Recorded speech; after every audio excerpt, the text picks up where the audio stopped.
This may very well be the best-looking ship ever built. This is the story of the Edward L. Rryerson, the French art movement that inspired her design, and what makes the ship so special. On April 21st, 1959, the keel was laid down for the Edward L. Rryerson. The ship would be a 730-foot ore carrier built by the Manitowoc Shipbuilding Company of Manitowoc, Wisconsin. Under orders from her owner, Inland Steel, Manitowoc Shipbuilding was to improve upon the already beautiful Wilfred Sykes, built in 1949. Inland Steel wanted the best-looking ship on the lakes. So, H.C. Down and Associates and Color Broken teamed up to design the prettiest boat to ever sail the Great Lakes. Elements in the ship's design could even be traced back to the Art Deco movement. Art Deco was, simply put, modernism turned into fashion. This art movement originated in France and covered everything from paintings to architecture. Art Deco objects were simple, streamlined, clean-shaped, geometrical, and often utilized expensive materials.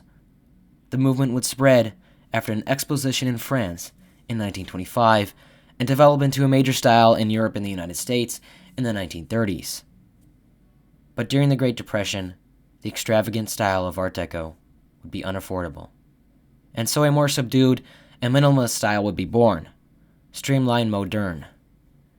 This movement would take from the streamlined and geometrical style of Art Deco, but remove the extravagant decorations and ornaments in favor of more modest materials that were affordable.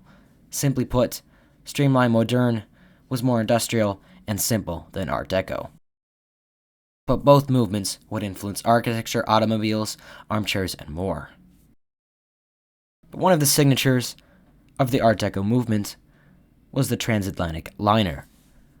Liners like the Normandy and Queen Mary featured a streamlined design and Art Deco interiors.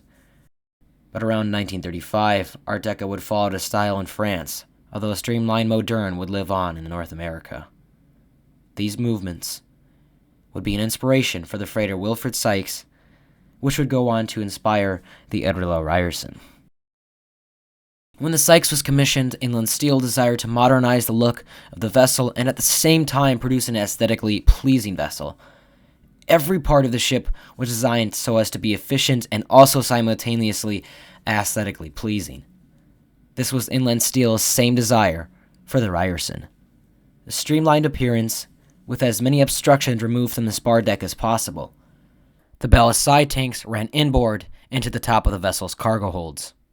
Watertight doors in the port tunnel provided access to the cargo hold and eliminated the need for hatches on deck. In fact, a special system was even designed so that the stern anchor wouldn't take away from the vessel's overall aesthetic. Wow. The stern anchor is stowed inside a hawse pipe, which is mounted on a pivoting A-like frame. This is designed to keep the anchor in its confines and not intrude out of the vessel when not being used, but also to swing out to give the anchor the necessary distance away from the hull when being used. The ship's exterior included a gracefully tapered bow, a rounded and tapered stern, a streamlined stack, and a beautiful pilot house. The paint scheme of the vessel was also even carefully designed. But the exterior wasn't the only part of the vessel with the intention of being aesthetically pleasing. The interior of the Rryerson would also be beautiful, so as to provide the utmost living surroundings for the crew and her guests. Inland Steel even desired to keep all of the vessel's living quarters above the spar deck. The turnout would be only one stateroom and recreation room located below this deck. The furniture and paint scheme were made to fit perfectly together, with crew rooms featuring desert beige berths, chiffon desks that were also desert beige with cocoa formica tops, chairs with glade green frames, white and brown berth curtains, and green or orange corduroy bedspreads. As far as the officers' rooms, they were even more extravagant, featuring desert beige beds and desert beige dressers with cocoa formica tops, plaza brown desks with light green linoleum tops, avocado green easy chairs, armchairs with cool green frames, and autumn brown seats and pumpkin color bedspreads. In total, $8 million would be spent just on accommodations. The Edward L. Rryerson would be launched and christened on January 21st, 1960. The ship was named in honor of Mr. Edward Larned Rryerson, who had been chairman of the board for Inland Steel after his original company merged with them in 1940. He had retired in 1953.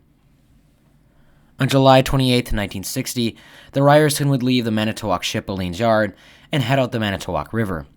But there was a problem with the ship. She was too big and was landlocked at one of the turns in the river. In response, 50 feet of the East Harbor dock was excavated to allow the Rryerson to make the turn and pass through the railway bridge. The ship measures 730 feet in length, 75 feet in width, 39 feet in depth, and would be able to carry up to 27,500 tons of cargo. The elegant freighter would serve in the iron ore industry, as her cargo holds were built specifically for carrying iron ore. These holds were square-boxed holds that were unfavorable for loading other cargoes, as the unloading process would be quite difficult. In addition, the Rryerson would be powered by a General Electric cross-compound steam turbine engine that produced 9,900 horsepower and generated speeds of up to 19 miles an hour, earning the ship the nickname Fast Eddie. The Rryerson would also be quite notable in that she was the last U.S.-flagged vessel to be built as a steamer, the last to be built at the Manitowoc shipyard, and the last to be built without a self-unloader. On August 3, 1960, the Edward L. Rryerson headed on her maiden voyage to Escanaba, Michigan, where she loaded 22,213 tons of iron ore pellets for Indiana Harbor. Just 2 years later, on the 28th of August, 1962, the Rryerson would set an iron ore record when she delivered 25,018 tons from Superior, Wisconsin to Indiana Harbor.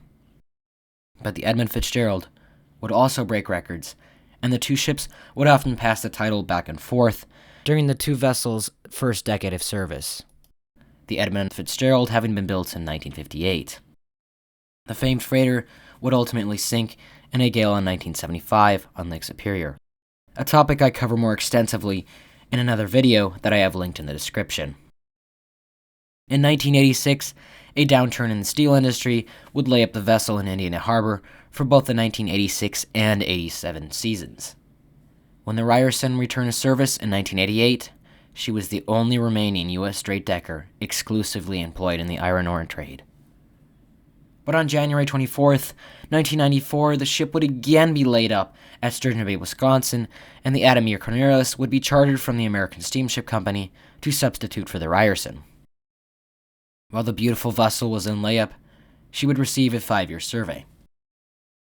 Finally, after spending 3 seasons in layup, the beautiful ship returned to service on April 5th, 1997.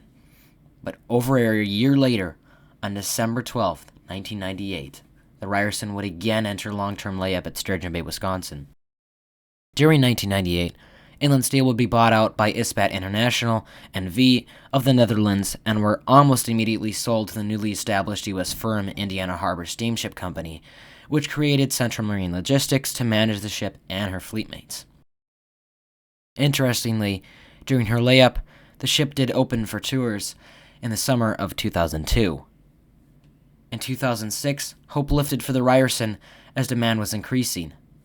On June 3, 2006, the ship was brought out of layup, docked at Bay Shipbuilding, and received an assessment, 5-year survey, and fit-out. Finally, on July 22, 2006, the Rryerson headed for Escanaba, Michigan to load ore for Indiana Harbor.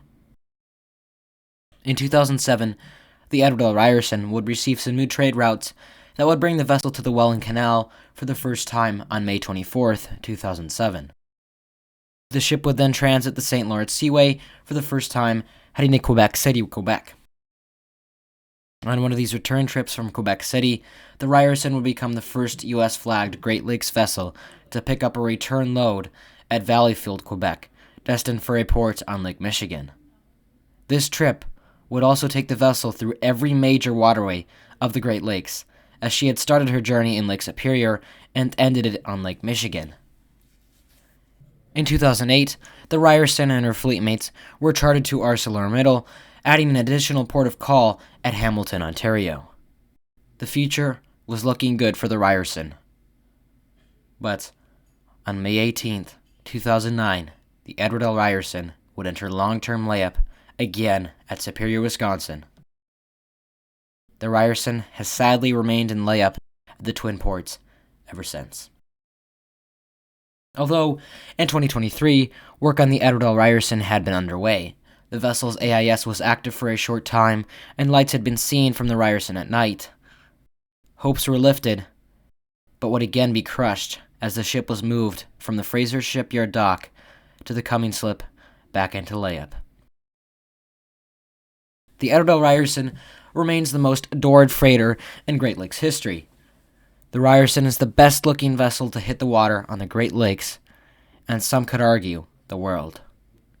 But what do you think is the best-looking ship in the world? Comment down below, and I'll see you guys in the next one. Goodbye.